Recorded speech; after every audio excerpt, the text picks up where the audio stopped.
Good afternoon, and I'm aspiring meteorologist John Bordash with you right now to update your forecast on this Monday night. And the almanac today shows that we were once again above average. We saw high temperatures get right around 50 degrees after starting off a little bit above the freezing point.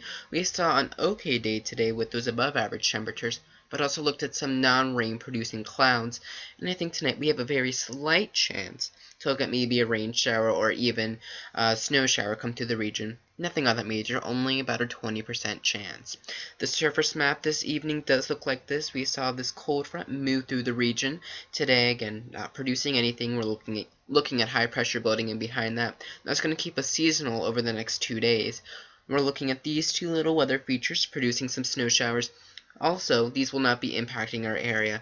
This is going to be more of a lake effect snow maker right here in portions of the Midwest. So right now we are looking at lots of high pressure building up over our region, and as we head on over through the next few days, we're going to look at a very strong piece of energy called the polar vortex come on down into portions of Canada, and where it sets up will detail what we see as we go into late week. Right now though, we can definitely bank on the fact that we could be looking at a lot of cold coming into the region. Tomorrow looks like temperatures will be right around average for our region, at least, getting on up into the lower to middle 40s in our region, 30s further north and west, and then maybe even some 20s back towards western Maryland. But now we need to talk about the possibility, at least, for a snowstorm late week. There's been a lot of talk on the weather community of whether or not this will happen, and the question really comes in, where do the two systems that we're watching come together? The first system is going to form, well, already has formed in the Pacific Ocean, going to be going into Canada, and then this is going to be going on down into portions of the Rocky Mountains. So far, we haven't been, the storm hasn't been what's called the grid, or areas that we can pull to see what kind of atmospheric conditions we're looking at. Because it's been on the ocean, we've really had to, I guess you can say guess, as a less educated term. But once this system moves further into the US and Canada, we will have a better idea of what we'll be dealing with. This system will try at least to make its way on over towards our region. It looks like it'll do so maybe right up along the Delmarva coastline. And that's going to be producing the cold air we need. Then we're going to be looking at the moisture component from the Gulf of Mexico, move on up, and wherever these two come together, which is what's called phasing, wherever these two phase will spell what we see in our region.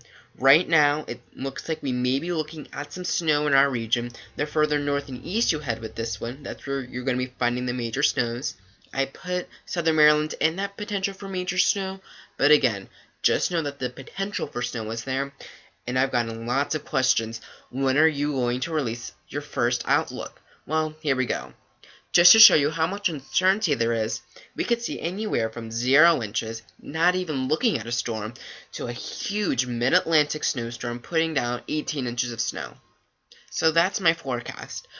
Now, given today is Monday, so we still do have time for things to change, here's my checklist when we look at making a snow map. First, we need to see if there's even a storm, and that's what we've been looking at over the past few days, and it looks like we have that. It looks like there definitely will be a storm. The next questions come into play when we talk about the storm track, if this is going to have a northern or a southern track, and the timing, when is it going to impact our region? Usually when we look at nighttime storms, that's when we look at the better chance to see heavier snow, and then we talk about the possibility for accumulations.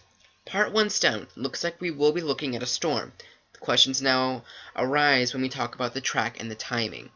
Right now, it looks like we may be looking at the potential for areas north and west of Baltimore to be looking at the heavier snow. Here we will be looking at snow. I just don't think this will be a major storm for us, but I definitely do think it could be a significant storm. Here's a 7-day forecast. Having to put things together for this forecast were difficult for what icons I wanted to choose. Next 2 days looks easy. New Year's looks like going to be cold, 28 degrees for the low temperature. Then it looks like the storm right now is looking to set up Thursday night going into Friday. So it looks like Thursday night will be the best chance for us to see snow. So that's the time period I'm banking on. But again, too early for accumulations, and that timing is still iffy, and it really will be determined what we look at with the nighttime runs of the European and the American models, and those should be coming in here in just a little bit. I'll give you an update when I get those in, and then I'll give you a full detailed forecast later tonight.